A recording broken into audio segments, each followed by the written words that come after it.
Bienvenidos, comenzamos Todas las Voces. Si lo miramos desde un punto de vista económico, hay mucha gente que efectivamente está muy mal, hay sectores en problemas, hay ingresos magros, hay 170.000 personas sin empleo. Hay un análisis de Deloitte que habla de 320.000 personas con insuficiencia de empleo. Esto técnicamente se explica por qué no hacen todo aquello que querrían hacer para ganar más plata. Bueno, 90.000 personas dejaron directamente de buscar empleo. La rentabilidad de varias empresas está severamente comprometida. ¿Hay crisis económica? Es una primera pregunta. Bueno, este país sabe de crisis económicas muy profundas. Parece no ser este el momento o uno de aquellos momentos. Hay que atender de todos modos algunos síntomas. Pero sí se ha instalado una crisis mucho más grave. Es la crisis de la convivencia.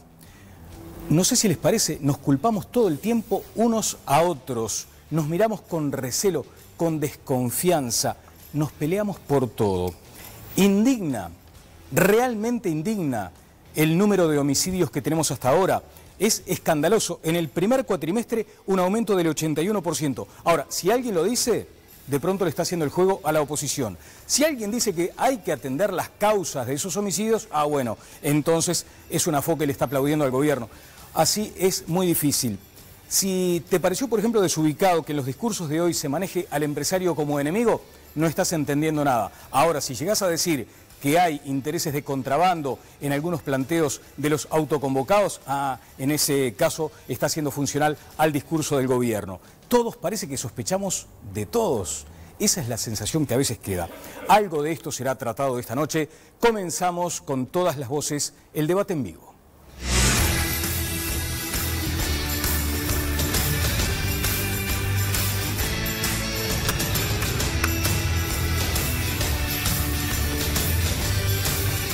Todos contra todos, a veces queda esa sensación y es triste, porque todos tenemos historias de aquella convivencia en otros tiempos, ojalá que volvamos a ella.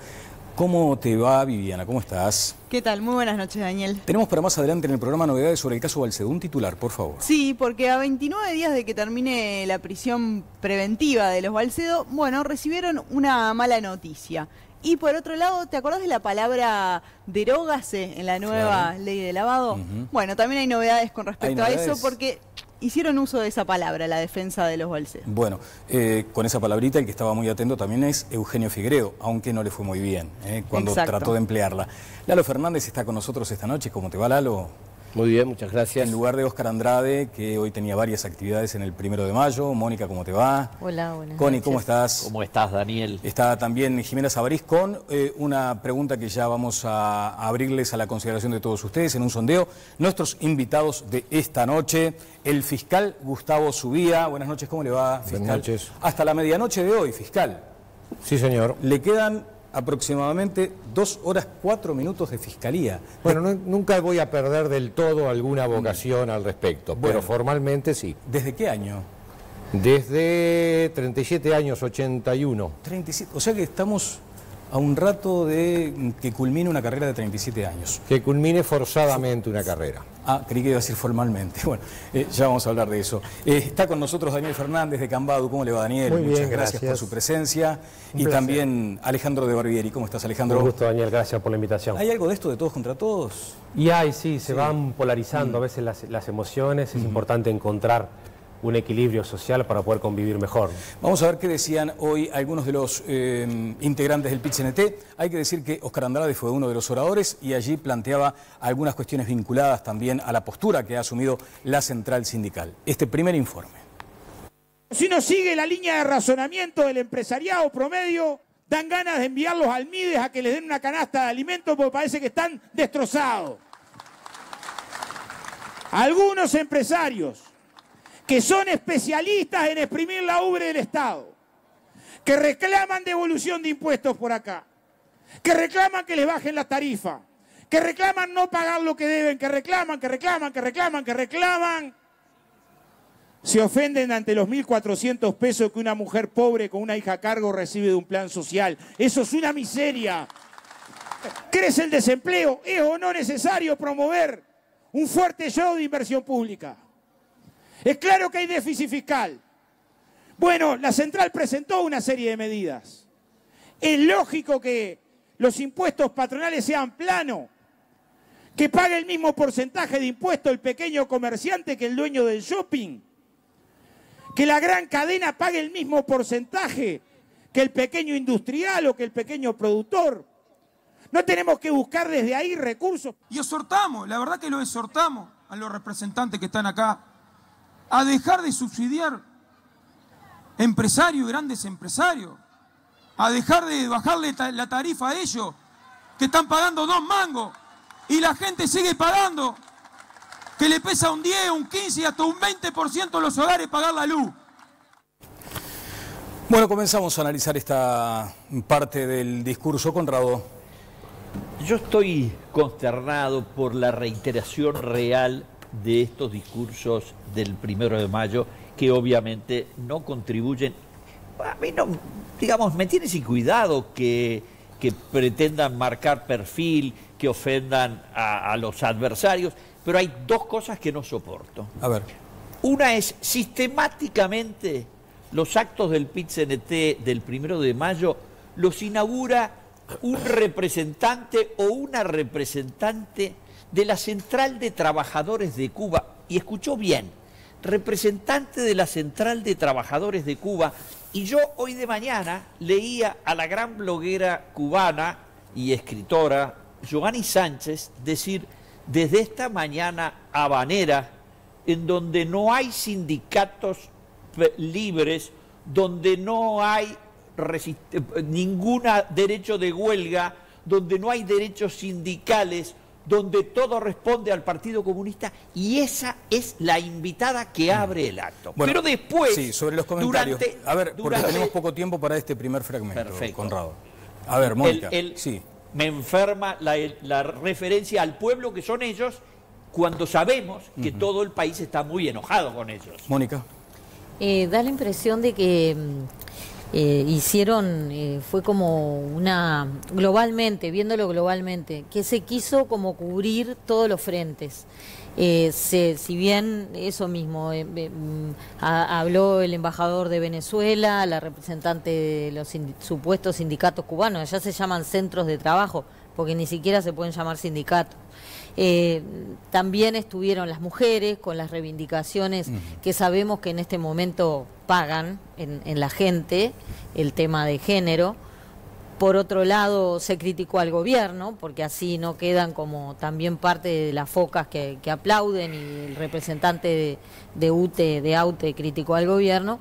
Y por otro lado, también se dijo, creo que fue la representante de Fuesis, que hay que reconocer que se tuvieron, hubo logros sociales y un montón de cosas de los trabajadores, y que ahora viene la campaña electoral y hay que tener en cuenta eso. O sea, por un lado, somos un poquito críticos del gobierno, pero a su vez lo apoyamos.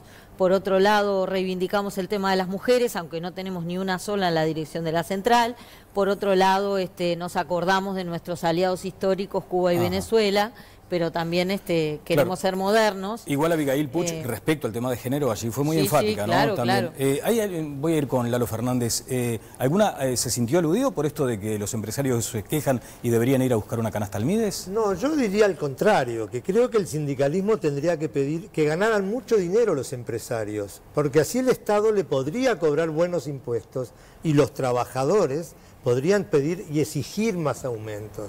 Si estamos todos quebrados y fundidos, no va a haber para nadie para repartir. Lalo Fernández. Bueno, primero que nada, 1 de mayo, un saludo a todas las trabajadoras y todos los trabajadores de este país que corresponde hacerlo. El 1 de mayo es un día internacional. Conmemoramos una fecha donde, ¿verdad?, se asesinaron dirigentes sindicales por reclamar 8 horas. Hace mucho más que 100 años, ¿verdad? Seguimos reivindicando muchas cosas. Ese 1 de mayo en todo el mundo se reivindica, se pide, lo que se hace es solicitar, pedir, estar mejor. Bueno, se critica también, sí, se critica, pero es el acto de los trabajadores. Yo me veo que se dice, me enferma, me siento mal, eso es lo que genera esa situación de clima a que tú te referías al principio. Siempre se enferman por algo.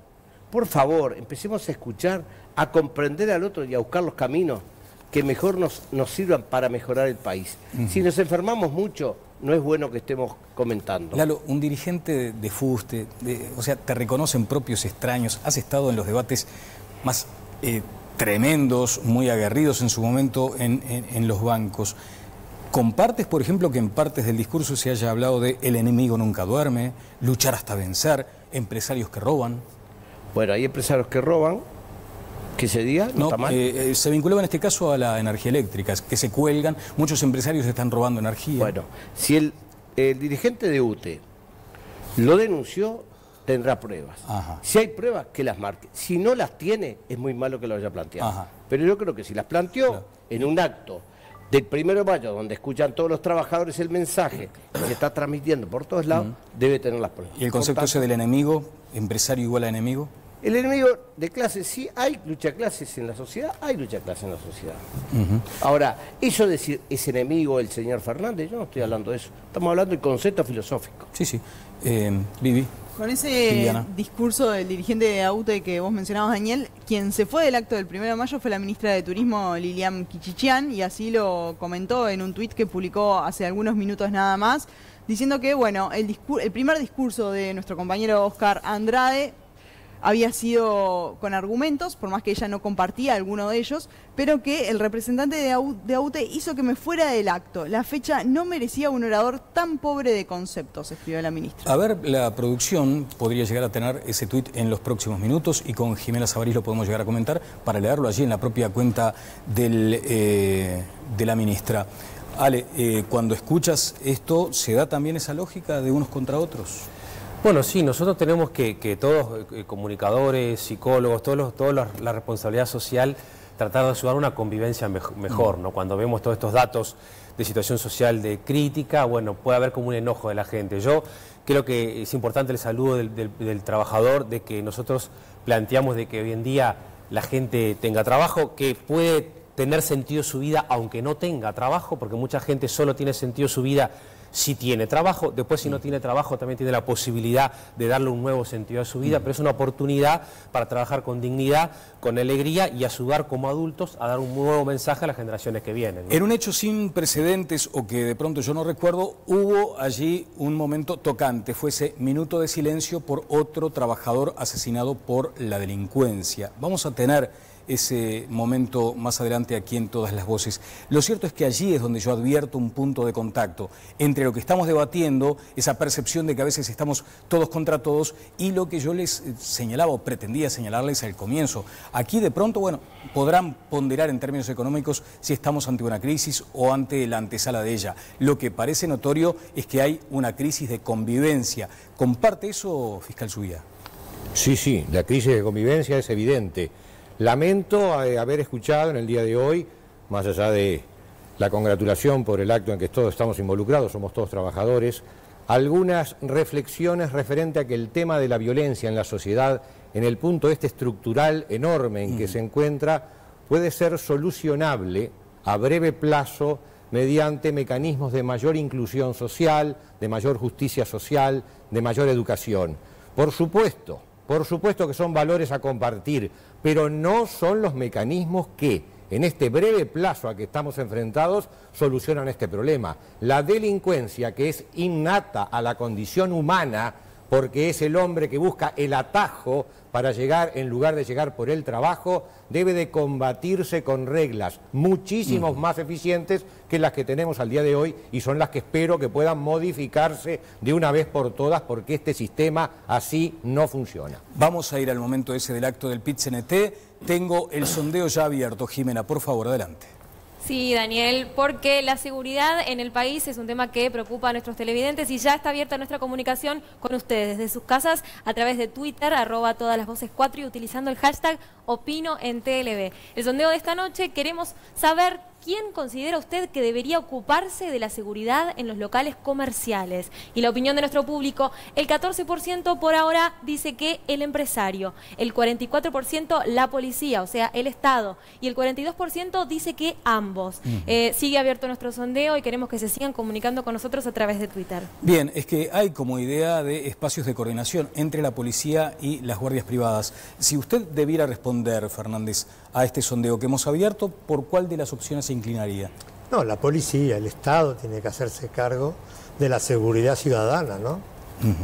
¿Usted considera que es la policía exclusivamente? No, no hay otra. Es la razón. Porque es más, contratamos guardias privados que no pueden proceder, nada más que marcar presencia. Vamos a lo que se decía en el acto del 1 de mayo con respecto a la inseguridad pública.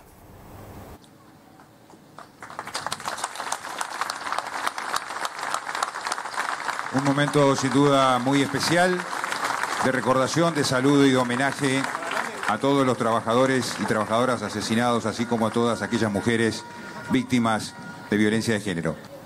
Nosotros nos desgarra el alma cuando muere alguien víctima de la delincuencia. Nos desgarra el alma. También nos desgarra las cerca de 100 personas pobres que han muerto en incendios de casas precarias en los últimos 2 años, teniendo miles de viviendas vacías. Es que no hablemos de inseguridad o de seguridad, queremos hablar de todos, porque para nosotros no hay muertos de primera ni de segunda. Para nosotros cada vez que se nos muere una mujer es nuestra, cada vez que se muere un trabajador en un supermercado es nuestro, cada vez que se muere un trabajador en el transporte, en el taxi, en un ómnibus es nuestro. Expresamos nuestra solidaridad con la familia, con los compañeros de trabajo de ese trabajador. Es un hecho lamentable, dramático.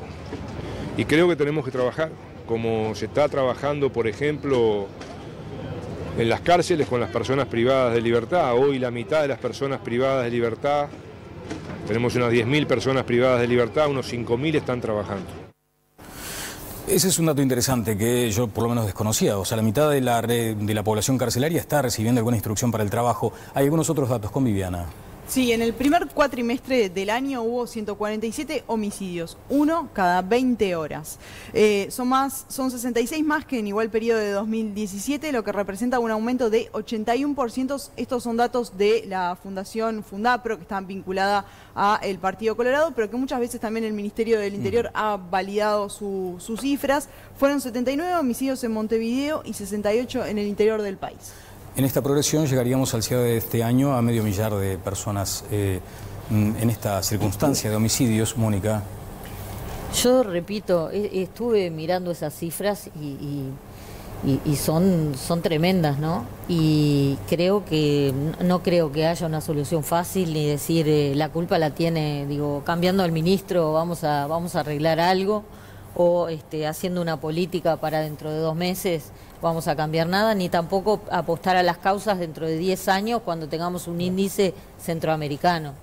Lo que creo es que, repito, lo mismo que dije en otros programas, me parece que con este tema hay que hacer como se hizo en el año 84, ante una catástrofe de la que venía el país durante 13 años y había que restablecer al país. Una gran mesa de diálogo con propuestas, con negociaciones, sacar al tema como elemento de la campaña electoral y ponerse a trabajar por fuera de las banderas partidarias y de las posiciones ideológicas. Me parece que hay razones en todas partes para resolver esto, ¿no?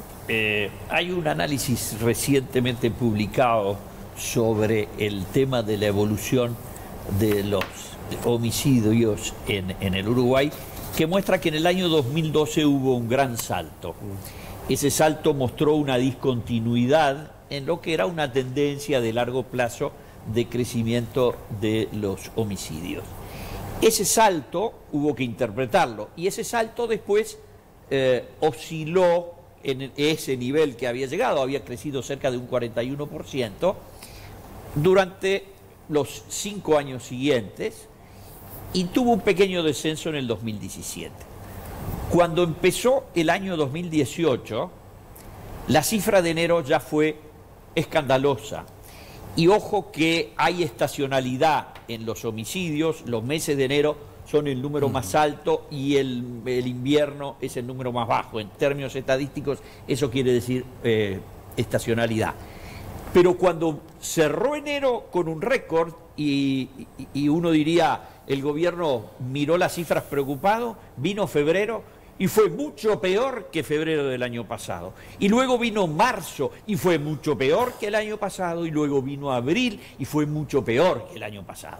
Entonces ahí se impone, bueno, ¿qué decidió hacer el ministro? Irse a pasear a Europa. Perfecto, bicho, hacé lo que quieras, 20 días de vacaciones en Europa, no sabes el bien que hace. Eduardo Fernández, discrepaba su día con los postulados, los fundamentos del discurso sindical respecto al abordaje de este tema. Bueno, yo le voy a decir lo siguiente. Yo creo, sin duda, que es un problema muy grave. El tema matándose unos a otros y demás. Uno ve un asalto y balazo, porque sí. Yo creo que acá el psicólogo nos puede ayudar mucho. Hay que estudiarlo mucho sociológicamente. Es un problema que hay en el Uruguay y que, cuidado, voy a decir algo, que por favor no se maneje aquello que mal de mucho consuelo de tonto. No, porque siempre se maneja estas cosas. Y si las queremos tomar, las tenemos que hablar sin violencia. Es decir, si nos sentamos en una mesa, no es para gritarnos, sino para buscar soluciones. Yo creo que hay que buscar, pensarlo sociológicamente, qué le pasa a la sociedad del siglo XXI que está tan violenta. Porque no se puede mirar al Uruguay. Miremos todo, ¿no? Y miremos por qué se dan estas cosas. Y miremos sin duda el narcotráfico, miremos la droga, miremos todo. También los problemas sociales que llevan a la violencia, porque no hay que quitarlos de arriba de la mesa y decir, se arregla así nomás. Yo le voy a decir más, estoy en contra, discrepo totalmente en aquello de que llevando adelante más represión resolvemos los problemas. Porque la verdad que se ha demostrado que no es así y que hay que buscarlo, como bien se dice, pensando entre todos y con todos para salir de esta situación. Ajá, por lo bajo dijiste no es así, te pido 30 segundos. Mire, yo lo he repetido muchas veces, lean, sigan a un gran profesor norteamericano, a Steven Pinker. ¿Pero qué es lo que dijo Lalo que no es así? No es así del cuento del gobierno, de que eso pasa en todo el mundo. No es verdad. No pasa ni en Buenos Aires. No pasa ni en Buenos Aires, pero por supuesto no pasa en Londres, en Ámsterdam, en París, ni en Burdeos. Gracias, Conrado. Me permite. A ver, yo no estoy representando al gobierno acá, estoy mi expresión, nada más. No importa, él quiere poner siempre esto que él busca, que es pelearnos unos y otros. Y yo estoy diciendo lo siguiente, acaba de expresar lo que escuché que dijo el senador Pedro Bordaberry. Es evidente que él está expresando la opinión de alguien de la oposición. Dijo esto de que había viajado el ministro sin saber a dónde fue, simplemente diciendo que se fue a pasear y no tomando y analizando a qué fue a hacer el ministro. Quizás fue a hacer tareas propias del ministerio para buscar soluciones para el país. Quiero ir con su guía, también naturalmente con Daniel Fernández, pero antes ese abordaje que reclamaba Lalo Fernández desde lo sociológico, lo psicológico. A ver, desde lo psicológico siempre hablamos de lo que se llama la crisis de la figura paterna. ¿Eso qué quiere decir? A los 5 años el niño tiene la capacidad de autorregular su mundo impulsivo. Para eso precisa un adulto, no lo puede hacer solo, padre, madre, abuelo, referente. A nivel psicológico lo que estamos viendo en los últimos años es que esta figura está desdibujada, por distintas razones que es difícil explicarlo en estos minutos, pero está como, hay muchos nenes que tienen 2 mamás, dicen muchos autores, en vez de tener un papá que es el que limita, o sea, que lo puede hacer la mamá o lo puede hacer un adulto, es el que ayuda, le dice al niño, eso no se hace, no se le pega al hermano, eso es una manera de que el niño reprime las ganas de pegarle, se frustra porque le quiere pegar, es normal que le quiera pegar, pero en el medio se transforma en persona. Esta función, que es un no, y el que lo hace como el malo de la película, a nivel familiar, lo que vemos todos los psicólogos, todos los educadores, es que no se está haciendo una generalización, ¿verdad? Esto podría traer con chiquilines con dificultad para el control de los impulsos. Crece la psicopatía, crecen las situaciones donde los chiquilines me pegan y pego, en donde esa figura queda tan desdibujada que falta la capacidad para autorregular los impulsos. Esto es una posible explicación de por qué a veces, al no ver una figura clara, que ayude al niño y al adolescente a tener una empatía, a tener una solidaridad, a poner en palabras lo que le pasa. Por eso nos preocupa tanto a nivel de educación el lenguaje y la comprensión de textos, porque en la medida en que yo pongo mi enojo en palabras, me hago persona. Si no puedo poner mi enojo o mi alegría. En palabras, quedo víctima de mis impulsos y puedo terminar, aparte si falta una situación de inclusión social, donde se dé una oportunidad de darle un sentido a su vida, un desarrollo personal. Ahí es más grave. Ahí quedan con pocos elementos para poder manejarse en el mundo. Voy con Zubí Fernández. Antes me quiero ir contigo, Jimena. Tenemos abierto el sondeo y por otra parte ya han llegado algunos tweets. Así es, queremos compartirles algunos de los comentarios y los mensajes que nos dejan ustedes en nuestras redes sobre el día de hoy, el acto del 1 de mayo. Juan Pablo Elías: muchos sindicatos en Uruguay se quedaron con el discurso arcaico de lucha de clases y cero idea de crecer como sociedad. Reflexiones del acto de hoy contribuyen a dividir a el Uruguay. Siguen comunicándose. Marcelo, opino en TLB: ¿los enemigos serían las empresas? ¿Esas empresas que nos dan de comer a cambio de nuestro trabajo? Entonces, ¿quien nos da de comer es el enemigo? El país del revés. La relación debe ser de ganar, ganar. Algunas personas no lo entienden. Y vemos con el último tuit de ahora, Freddy Lafranchini: se preguntan por qué aumenta el desempleo y pasan atacando a los empresarios y acusándolos poco menos de delincuentes. Son caraduras. Siguen comunicándose con nosotros hasta el final del programa y vemos cómo viene el sondeo hasta ahora. Vamos, ¿cuántos votos? 542 votos desde el comienzo del programa, y la pregunta es: ¿quién considera que debería ocuparse de la seguridad en los locales comerciales? Hasta ahora las respuestas: el 13% dice que el empresario, el 47% de la policía y un 40% opina que deben encargarse ambos. Mónica. Dos apuntes un poco teóricos, pero que me surgieron a partir de las reflexiones de Lalo y de Connie. Yo creo que Pinker lo que dice en general en su obra y en sus debates tan famosos es que él demuestra con números y con cifras que realmente el mundo nunca fue menos violento, nunca hubo tantas menos muertes violentas que en este momento. Y que nunca hubo menos violencia que en este momento. Quizá en el momento que estamos pasando en Uruguay esto nos cueste aceptarlo, pero en números yo me he ocupado de mirarlo y es así. El problema es que creo que si bien eso es una verdad a nivel global, a nivel del Uruguay, no es que nunca fuimos tan violentos, porque si pensamos en las guerras del fin del siglo XIX y principio del XX, eran matanzas permanentes y era el campo, era un campo de batalla y de una carnicería continua. Pero desde el periodo que podemos decir el vallismo hasta hace pocos años, el Uruguay había adquirido un grado de civilización muy importante, y eso es lo que hace que quizás veamos esa premisa de Pinker como una cosa irreal. Gracias, Mónica. Fiscal Zubía. Bueno, discrepo con muchas cosas que se han dicho acá. El tema es tener el tiempo suficiente. Primero, referente a la encuesta, me parece que está mal enfocada. No es una encuesta, y las opciones que se plantearon hacen todas referencias al microclima del delito. Y estamos perdiendo la noción del macroclima, y si en esa respuesta o en esas opciones yo tuviera que meter algunas más, metería el sistema legislativo, penal, procesal, metería la responsabilidad de los fiscales y de los jueces, porque el tema no se resuelve en la puerta del comercio, ni en la vereda del comercio. El tema es un tema mucho más amplio, y hay una nueva discrepancia con que no es un tema ideológico. Yo creo que está influido por corrientes ideológicas, no políticas, ideológicas en sentido amplio, que es la benignidad hacia el delincuente, que ideológicamente se ha venido dando en los últimos años en muchas partes del mundo y más allá de las políticas concretas. Esa benignidad, mal entendida a mi juicio, es la que lleva, nueva discrepancia, a que se siga sosteniendo de que las penas no sirven de nada.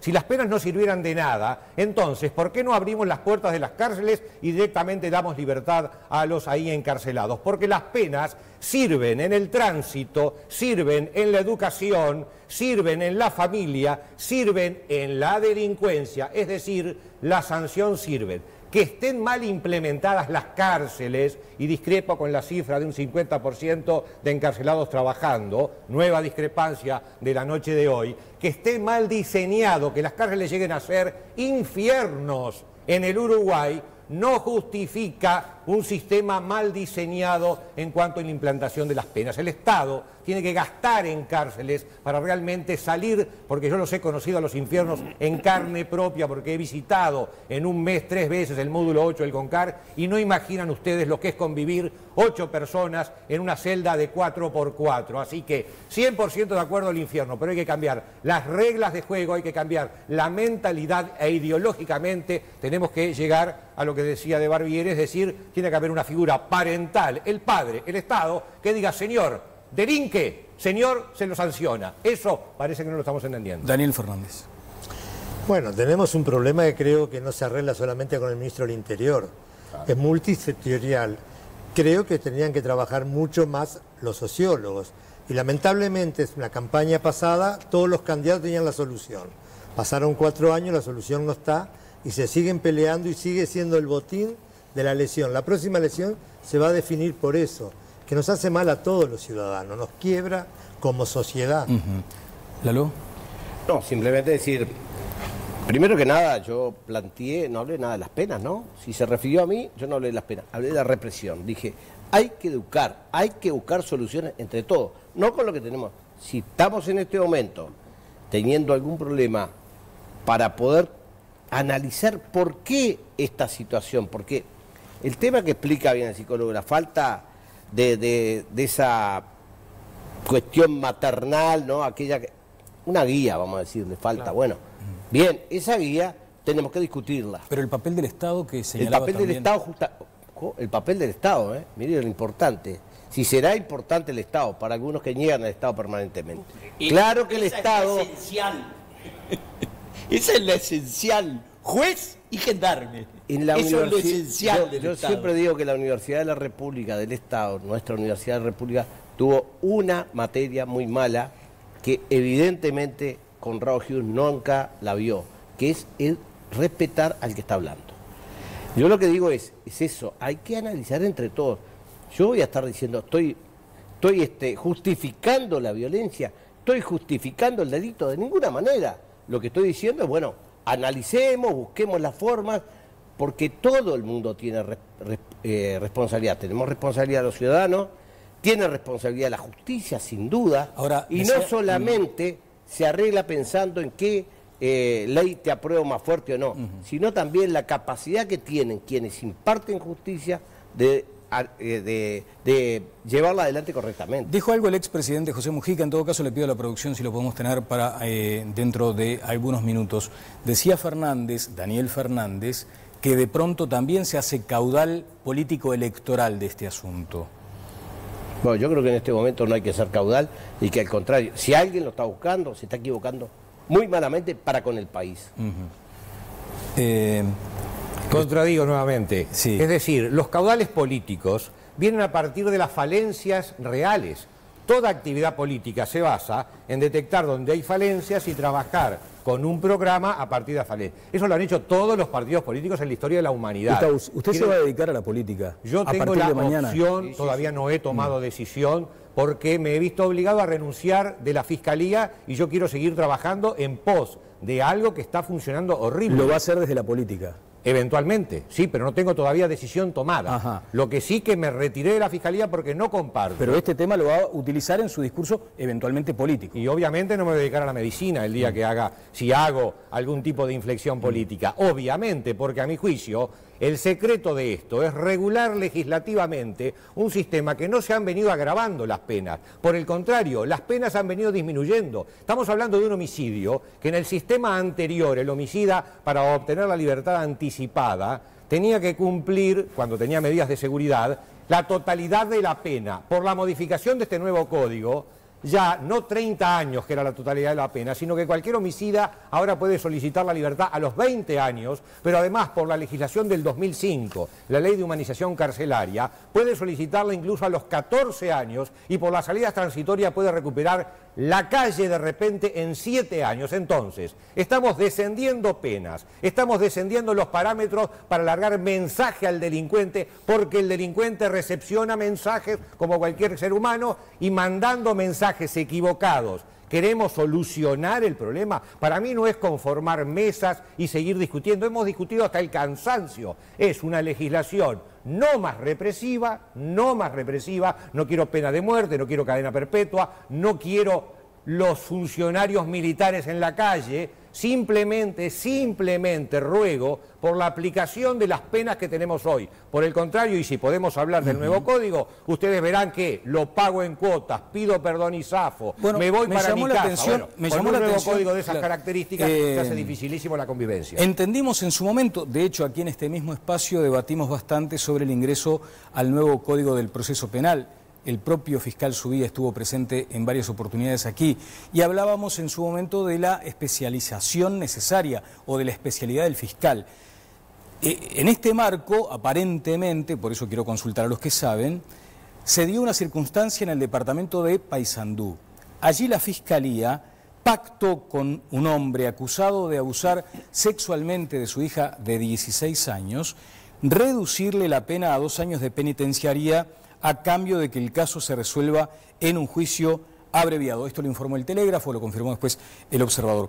En este acuerdo se accedió a que el hombre salga antes de prisión y cumpla los últimos 9 meses de la condena en su casa bajo el régimen de libertad vigilada. ¿Es una de las fisuras del nuevo código, por ejemplo? Yo sobre el tema puntual no puedo hablar, bien. Pero la culpa no la tiene el chancho, sino el que le rasca el lomo. El código habilita legislativamente una cantidad de opciones que están vulnerando la convivencia, porque en delitos graves, y apunto a la generalidad de delitos graves que tenemos, el código no tiene la capacidad sancionatoria efectiva. Y los fiscales, que en este momento la Fiscalía se ha transformado en una máquina picadora de carne por la recarga absurda que tienen los fiscales en su trabajo, se ven desbordados y tienen que acudir a los procedimientos abreviados porque generan menos trabajo para poder llevar a cabo su labor. El fiscal de corte, y termino, el fiscal de corte ha manifestado la necesidad de un 500% más de fiscales. Quiere decir que no se previó de que estamos trabajando con un 20% de los fiscales necesarios. En este sistema la cosa no funciona. Juan Hay Gómez que transformar. Es el fiscal de homicidios de Montevideo.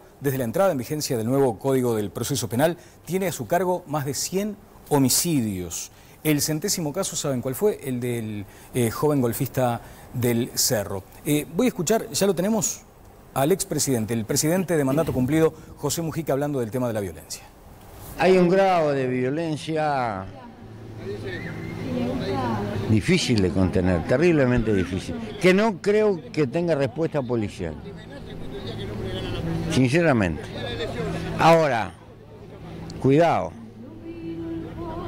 no es un problema del Uruguay.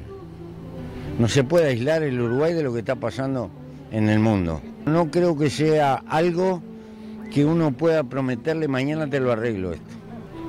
Si no hay un cambio cultural desde la base de la sociedad, las medidas represivas por sí solas me parece que no. Bueno, allí está lo que decía el expresidente José Mujica, ¿le? No, yo hago el análisis como psicólogo de lo que puede pasar en una familia, en una escuela, en un liceo, y se puede extrapolar a lo que planteaba el fiscal Subía y los compañeros.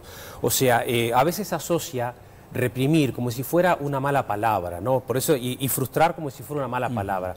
Pero el niño, cuando se le dice que no se le pega, obviamente que se frustra, pero esa frustración lo transforma en persona y aprende un valor que es la solidaridad, y aprende un valor social que es no se pega, o no se roba, o no se mata. Entonces, eso que lo hace un papá o una mamá en la interna de una familia, lo hace el docente en la escuela, lo hace la directora del liceo cuando ve una conducta, ¿verdad?, que dice, y si nosotros como comunicadores o políticos decimos, no es la policía, no es el director, no es fulano, vamos desautorizando sin darnos cuenta una figura que tiene que ser respetable, que no es autoritarismo. Hay una frase de Hannah Arendt que es extraordinaria. Hannah Arendt dice, se usa la fuerza cuando fracasa la autoridad. O sea, no es pegar, no es golpear, no es agredir, no es tirar la oreja, no es una palmada, es te dije que no y es no, para que el niño autorregule su impulso. Y quiero nombrar acá en 30 segundos la tarea maravillosa que hace la Fundación Los Pinos, el Liceo El Impulso, el Jubilar, en Casaballe, que están dando una oportunidad a jóvenes que en un contexto donde de repente sale alguien y sale a matar, a cometer un delinquir, como pasó hace poco, pero también hay otros jóvenes que con una propuesta social y educativa desarrollan otros valores, o sea que no están condenados esos jóvenes, se encuentran un profesor entusiasta, más allá de la situación familiar que pueda ser distinta, que no está el papá o no está la mamá. Ningún joven está condenado mientras se encuentre un profesor entusiasta o un docente y un centro educativo que lo prepare para desarrollarse en la sociedad con una tarea social y con un entusiasmo por su tarea, porque si no queda quedamos, pobrecito, lo que pasa es que es hijo de, o pobrecito, lo que pasa es que es su papá. Y digo esto con cierta propiedad, porque el fiscal nombró al Comcar, donde estuve hace 2 semanas, invitado por un colega psicólogo, que hay un plan precioso de inclusión social, hay 4 o 5 empresas en el polo industrial que me invitó, Gastón, que le mando un saludo, y hay... Y ¿sabes lo que me dijo un PPL, una persona privada de libertad? Me dijo, Ale, a mí me perdonaron, pero yo no me perdoné.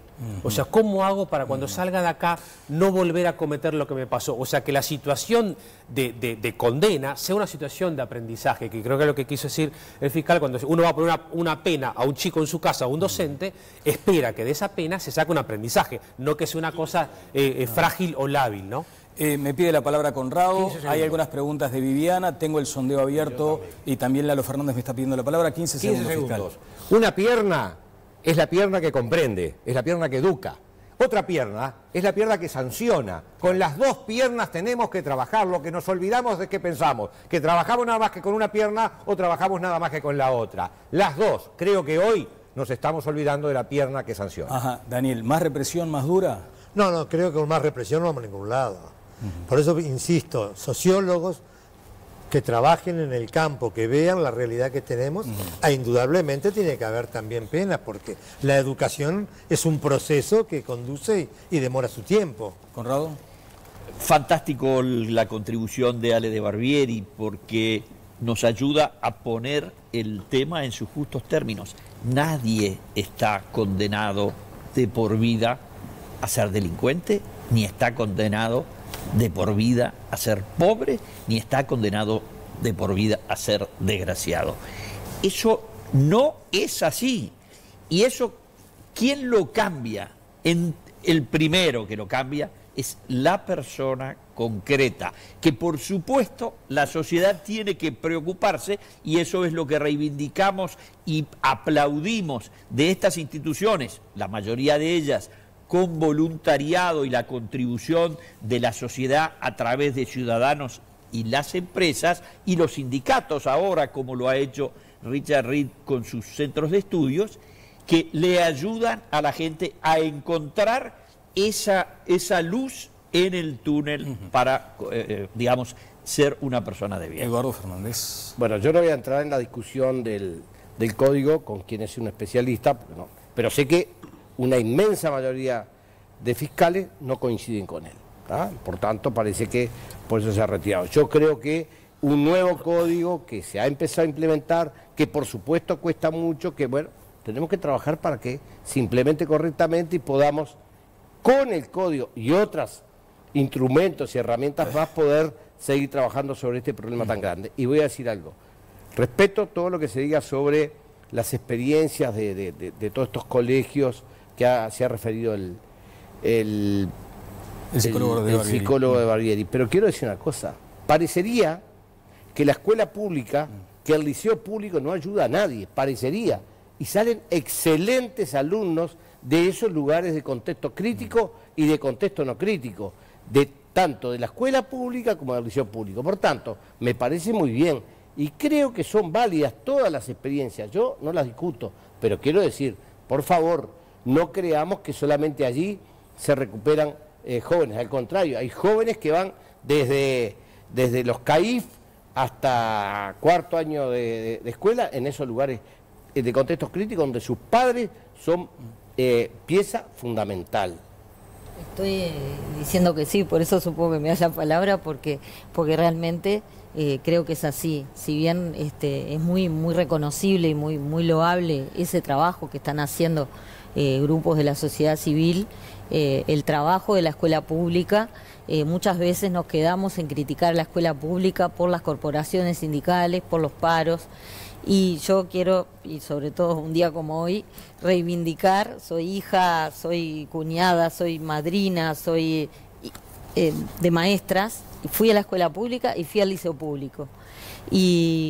Y me parece que están haciendo que los maestros, la inmensa mayoría de los maestros, hacen un trabajo increíble, con unos niveles de compromiso increíbles. Asumiendo además algunos cambios con respecto al concepto de la autoridad. Totalmente, Antes totalmente. Pero maestro, creo que hay un problema, que nos generó la dictadura, y es que una vez que recuperamos la libertad, todo aquello que tenía que ver con el orden, con la disciplina, Exacto. y con el respeto a la autoridad.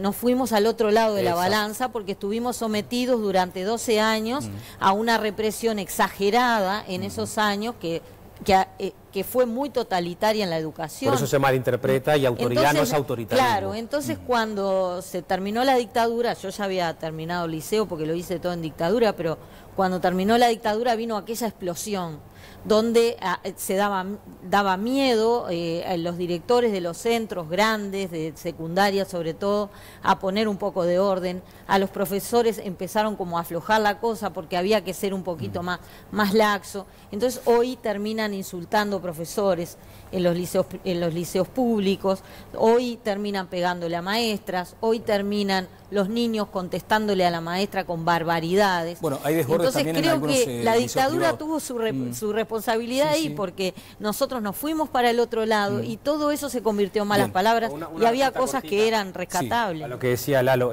comparto y aparte recorro las escuelas públicas y liceos de todo el país. Solo que, por ejemplo, si en el Liceo Impulso pueden tomar solo 100 y se anotan 500 en el barrio, quiere decir que hay algo que el propio vecino está viendo y que todos se aprende por imitación. Todos tenemos que sumar, como tú le decías hoy, ¿no? Yo creo que eso es lo que tenemos que aprender entre todos, a ver qué propuesta están haciendo, qué cosa distinta, porque nadie le pone un revólver a un papá para que vaya a una charla de padres. Hay una propuesta pedagógica que se transmite de una manera que por algo esos papás anotan para que puedan seguir avanzando. Pero estoy de acuerdo que, por supuesto, en muchas escuelas públicas y liceos se sale adelante. Gracias. Muy importante para nosotros saber lo que ustedes opinan sobre los temas que estamos tratando esta noche en el programa y por eso queremos compartirles algunos de los mensajes que nos llegan con el hashtag OpinoEnTLB. Juan Pueblo dice, totalmente de acuerdo con Mónica, el tema seguridad debe encararse por fuera de la campaña electoral y lograr un diálogo proactivo, con espíritu solidario y pensando en el país. Es uno de los mensajes que nos llegan. Por otro lado, Juan dice, te roban todos los días, tenés suerte que no te maten, estando el Estado ausente, leyes del siglo pasado y estamos a la merced de la suerte. Es una ruleta rusa vivir hoy en Uruguay, otro de los mensajes con las distintas opiniones de ustedes desde sus casas. Mauro Lorenzo, acá lo que falta no son leyes, sino las políticas de prevención al delito. La seguridad pública es potestad del Estado. Es preocupación el tema de la seguridad y es lo que estamos tratando también en nuestro sondeo de hoy, que preguntamos, ¿quién considera que debería ocuparse de la seguridad en los locales comerciales? Llevamos 775 votos en nuestro sondeo, un 11% dice que el empresario, un 51% afirma que es la policía, que es el Estado quien se debe ocupar, y un 38% que debe ser tarea de ambos en conjunto. Muchas gracias, Jimena. Viviana Ruggero. Yo tengo una pregunta para Fernández, porque después del crimen de Florencia, la cajera del supermercado en La Blanqueada, hubo una serie de reuniones entre la Asociación de Supermercados y el Ministerio del Interior en las cuales se anunciaron algunas medidas. Se comenzó con cursos para los empleados de supermercados. Se anunció que se iba a recurrir a la vieja guardia de policías para que hicieran la custodia en la puerta de algunos supermercados, eran unos 200.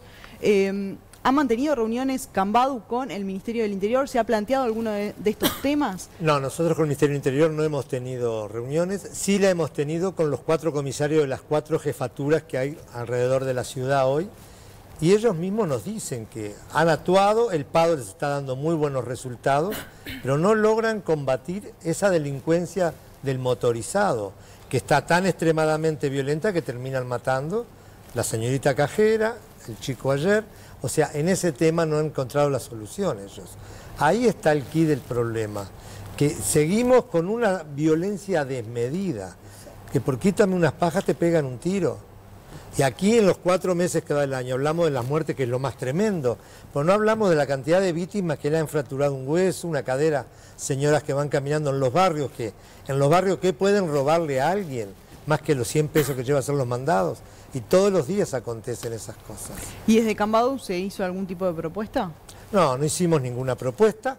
Nos ofrece la comisaria, como orden del ministro, la posibilidad de recrear el jubilado policial que ya está retirado, que sería a costo total del comercio, con un costo muy elevado. Que bienvenido sea, quien lo pueda pagar lo pagará. Pero acá tenemos el problema, que no es solo salvar el comercio, es la presencia policial en el resto de la ciudad. Discrepo con Conrado en cuanto a que el delincuente está condenado a ser delincuente, más allá de casos excepcionales. Bueno, que era exactamente lo contrario. Nadie está condenado. Entonces estaremos de acuerdo. Es decir, lo que no visualizamos es la profesión de delincuente y el negocio que es delinquir en la calle, en el banco o firmando documentos con corbata. El negocio de delinquir lo estamos perdiendo de vista. Creemos que todos son causas exógenas. No son necesariamente causas exógenas. El individuo que hace un desfalco por millones, ese no sufrió una infancia torturante más allá de los problemas emocionales que haya podido tener. Repito, delinquir es el atajo para llegar antes, para obtener el beneficio. Y mientras sigamos teniendo la legislación que tenemos, entonces sigo discrepando con la fórmula de la encuesta. La legislación estaría también como un ítem más. Modifiquemos una legislación que posibilita que el rapiniero en grado de tentativa que tiró a la mujer y le robó y por casualidad pasaba el padre y lo agarró, puede obtener la suspensión condicional de la pena, significa se va para su casa esa misma tarde por la legislación que estamos teniendo. Entonces, dejamos la puerta de la casa abierta y después nos quejamos de que entraron a robarnos, cerremos la puerta, bueno, apliquémosle al rapiniero una sanción como existía en el sistema anterior. Yo soy pro sistema acusatorio, pero este fue muy mal implementado. Muchos nos quejamos a tiempo y no tuvimos éxito en nuestras quejas. Y termino. Apliquemos al delito la sanción pertinente y delinquir deja de ser negocio, y en la medida en que deje de ser negocio, el delincuente de todos los niveles sociales lo va a pensar un poquito mejor. Hoy, delito de guante blanco, la probabilidad de que aunque seas procesado quedes en libertad es altísima. Y entonces, ¿cuáles son los límites para los que pueden trabajar en esos ámbitos? Por favor. Sobre... antes... No, por favor, adelante. Perdón. Contesto. Los estafadores, defalcadores del sistema financiero que hundieron al país varias veces. ¿Cuántos tuvieron? Perdóneme. Yo he pedido procesamientos con prisión de individuos que ganan más de $100.000 al año. Usted habrá pedido todo lo que sea, pero acá pudieron entrar y se fue. Hoy le garantizo que es más fácil. Hoy es más fácil. Mire, la verdad, no sé. Recién se está aplicando. Cuando se aplicaba el anterior, había problemas también. Todos los códigos tienen su problema. Hay que aplicarlos con ganas, no criticarlos. Hubieron banqueros que fueron al CONCAR. Hubieron banqueros que fueron al CONCAR. Vamos a tener un dato importante de Viviana Ruggiero luego de la pausa. Voy a rápidamente a ella, no me queda más tiempo. Ale, no me quedó del todo claro. Tú dices que muchas veces la sociedad perdona al recluso, pero él no se perdona a sí mismo. ¿Cuánto daño, si es que existe, cuánto daño psicológico hace la reclusión al delincuente, digo, ante la eventualidad de que en algún momento tiene que salir? Bueno, justo con este psicólogo, amigo, colega que trabajó, justamente hizo un trabajo sobre el sentido de la vida en presos, ¿no? En personas privadas de libertad, y en donde los mismos personas daban testimonio que decían: nosotros nos perdimos desde chiquilines, nos torcimos de gurises. Te estoy hablando de un grupo terapéutico, sí, el propio CONCAR, ¿no? Entonces, y Gastón le preguntó a este muchacho: ¿qué querés hacer? Yo cuando salga de acá quiero trabajar en los CAIF, quiero trabajar con los niños para que encuentren otras oportunidades. Y ese muchacho ya está haciendo ese trabajo. Por supuesto que hay otros que salen y vuelven a delinquir porque o el propio sistema, su psiquismo, sus situaciones, hay un montón de variables que influyen, no todo es dado A ser a B, ¿no? Tenemos que trabajar en toda la sociedad para... El porcentaje de reincidencia es alto. Es altísimo. Claro, ¿en cuánto está aproximadamente? Y andaba en un 65%, sí, ahora debe haber sumado un 70%. Pero se ve que estuvimos en módulos diferentes, porque hay módulos y módulos en el CONCAR. Sí. Obviamente, con los que a mí me ha tocado actuar, claro, es el módulo donde el individuo mata o vive. Claro. Es decir, cuidado que el CONCAR es un universo y todos los establecimientos de reclusión son universos muy diferentes. Vamos a una pausa. Vamos a seguir escuchando a nuestros invitados, también al panel y además a Viviana Ruggiero con ese dato sobre el caso Balsedo. Seguimos en Todas las Voces.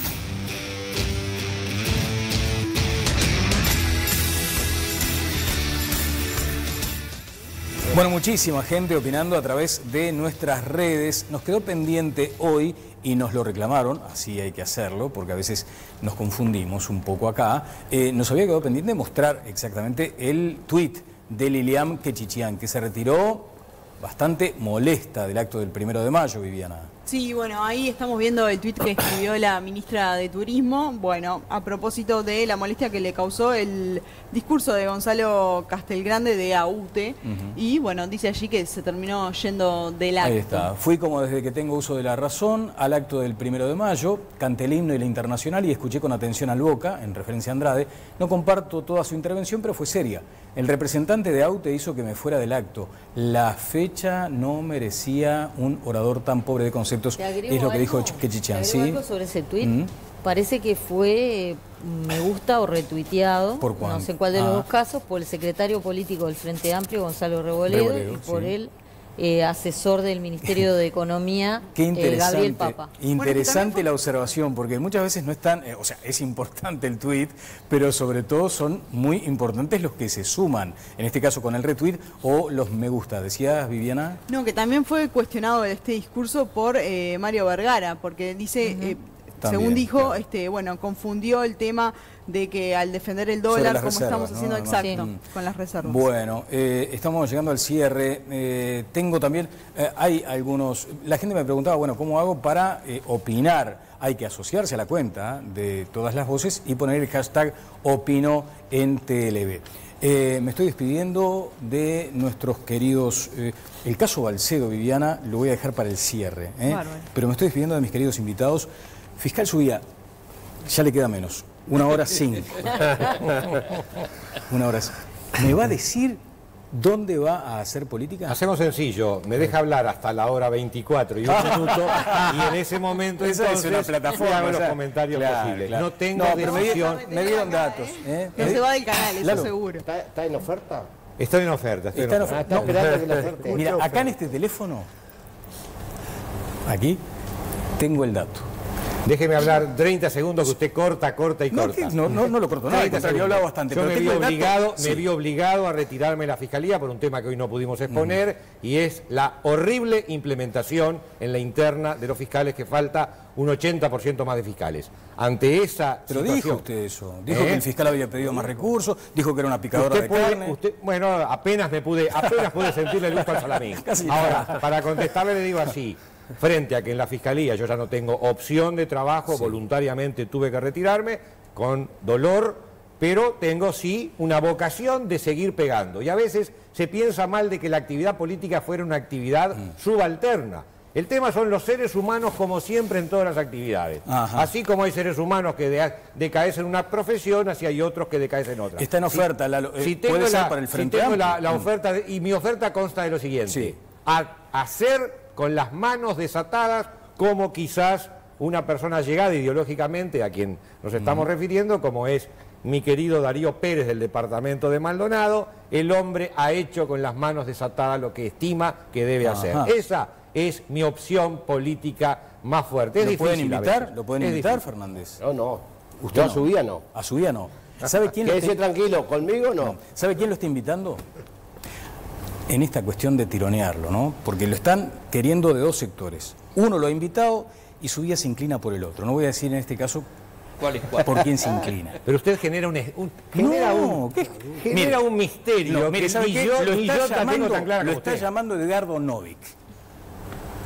Sí. Pero usted se quiere ir con la calle Pou. Mire usted. ¿Y usted se dedica a la quiromancia, a la cartomancia o a la cafemancia? Dato. ¿Cuál de las tenemos? Bueno, muchas gracias. Gracias, Lalo, gracias. ¿Te gustó el horario nuevo? Sí, claro. Conrado. No me gusta nada. Porque se le apaga a todos se los va apagando. Pero estamos encantados igual. Estamos encantados con este programa. Señores, el reencuentro será el próximo jueves a las 10 de la noche con Todas las Voces por Montecarlo Televisión. Que pasen todos muy bien.